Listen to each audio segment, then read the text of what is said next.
Good morning, everyone. This is Russell Rucker, and I'm here for another constitutional talk. You know, we're having a lot of protests around the country, and I thought we should talk about that for a few minutes. And let's look at Amendment number 1, where it says, "Of the right of the people to peacefully assemble, to petition the government for a redress of grievances." And that's basically what protests are. But we have several different things that can go on. I mean, the one is a protest, then we have riots, and we have civil disobedience. And civil disobedience, that's like Rosa Parks refusing to give up her seat on the bus. It's accepting the fact that you're not going to obey the law and they're going to arrest you for it. But you don't fight law enforcement when they come to arrest you. You just accept it. And you're thrown in jail and you go face the judge. You deal with what's happening. And this is a way of drawing attention to the problems at hand.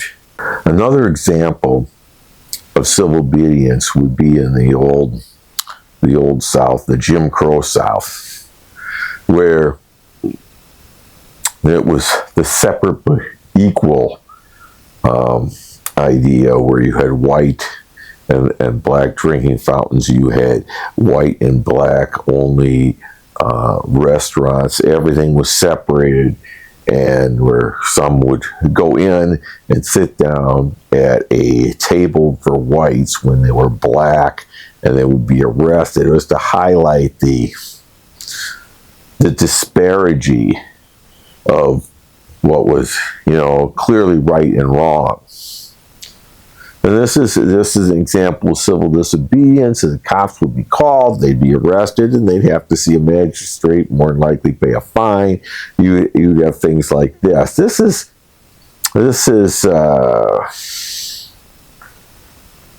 one example of that. But this is a little different than protesting. And if you're protesting, which is your actual right to protest for change,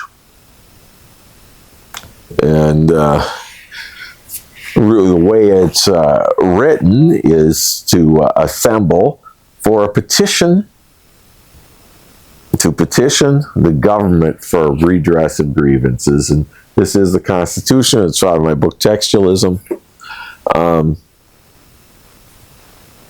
And so in this case, you're generally getting a permit, and you set up in a specific area.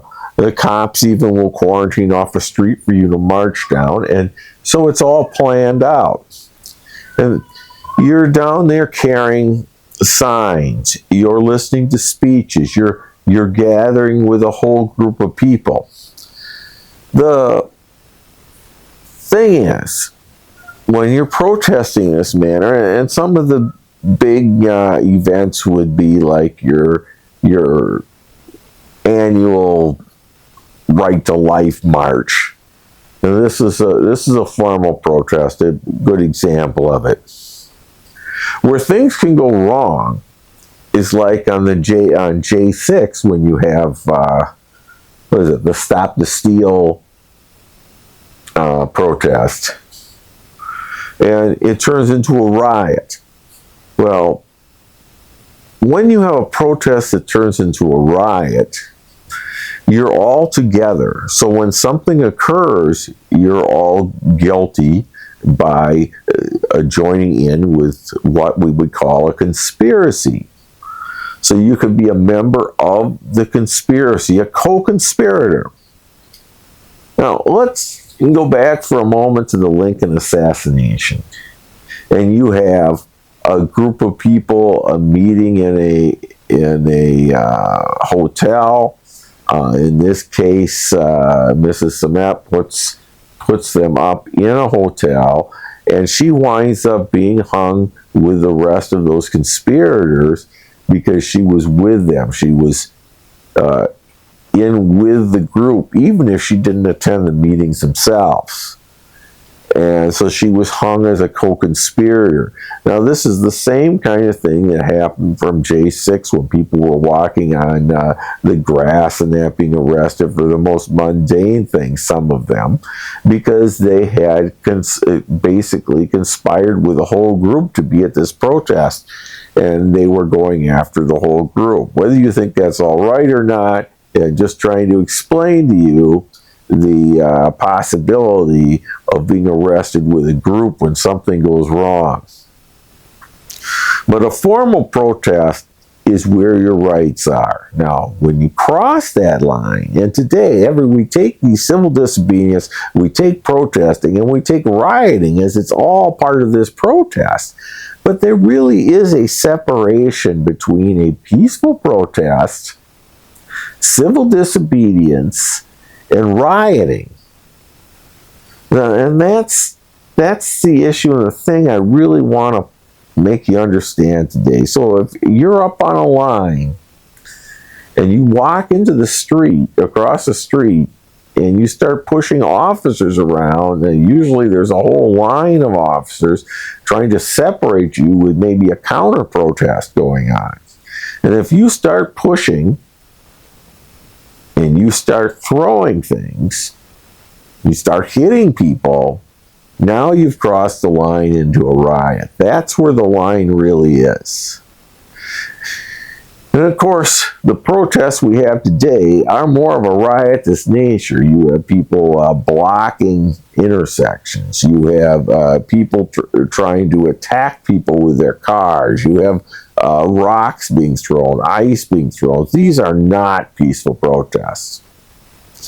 Nor is it a peaceful protest when you enter into a church and interrupt the prayers of people worshiping God.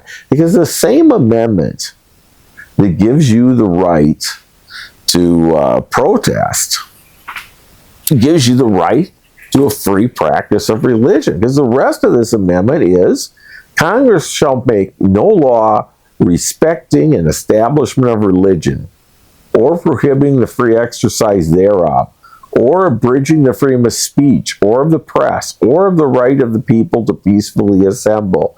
So you see, it's all intertwined. And what you cannot do is you can't demand one right, like the right of free speech, the right of assembly, and interfere with the right of, say, religion, because they're all rights, and you can't claim one right, and thereby claiming that right, deny someone else's right. And that's really where we go here. And the problem with rioting, the problem with taking over sections of towns, the problem with throwing bricks, jumping on people's cars, smashing in windows, all those kind of activities is the guilt of the entire group, because they've conspired together for this event. Even if you have rabble-rousers within the group that turn it into a riot, you can still be charged on the whole of being with that group, which is why you don't really want to get involved with a group unless it's organized and you trust the people that are running the protest. Peaceful protesting is an important thing because it shows, especially if you have tens of thousands of people coming out, it shows your elected officials all the people that are supporting you. Now, another protest that's very common is by labor unions picketing buildings, picketing businesses. This is a protected speech. You're staying on a public sidewalk. You don't go on their property. And you don't go on their property because then you're invading on their property rights. So you stay on the public sidewalk and you march back and forth. This is another way of protest. But we have to be careful today when we call up everything from the civil disobedience to protests to riots, and we lay them all under this big umbrella because they don't belong under the same umbrella. They're wholly separate. And I hope that you better understand this idea and the right that you have to peacefully assemble, to petition the government for a redress of grievances. And with that, we'll catch you next time, next week, on the next Constitutional Talk. Have a good day, folks.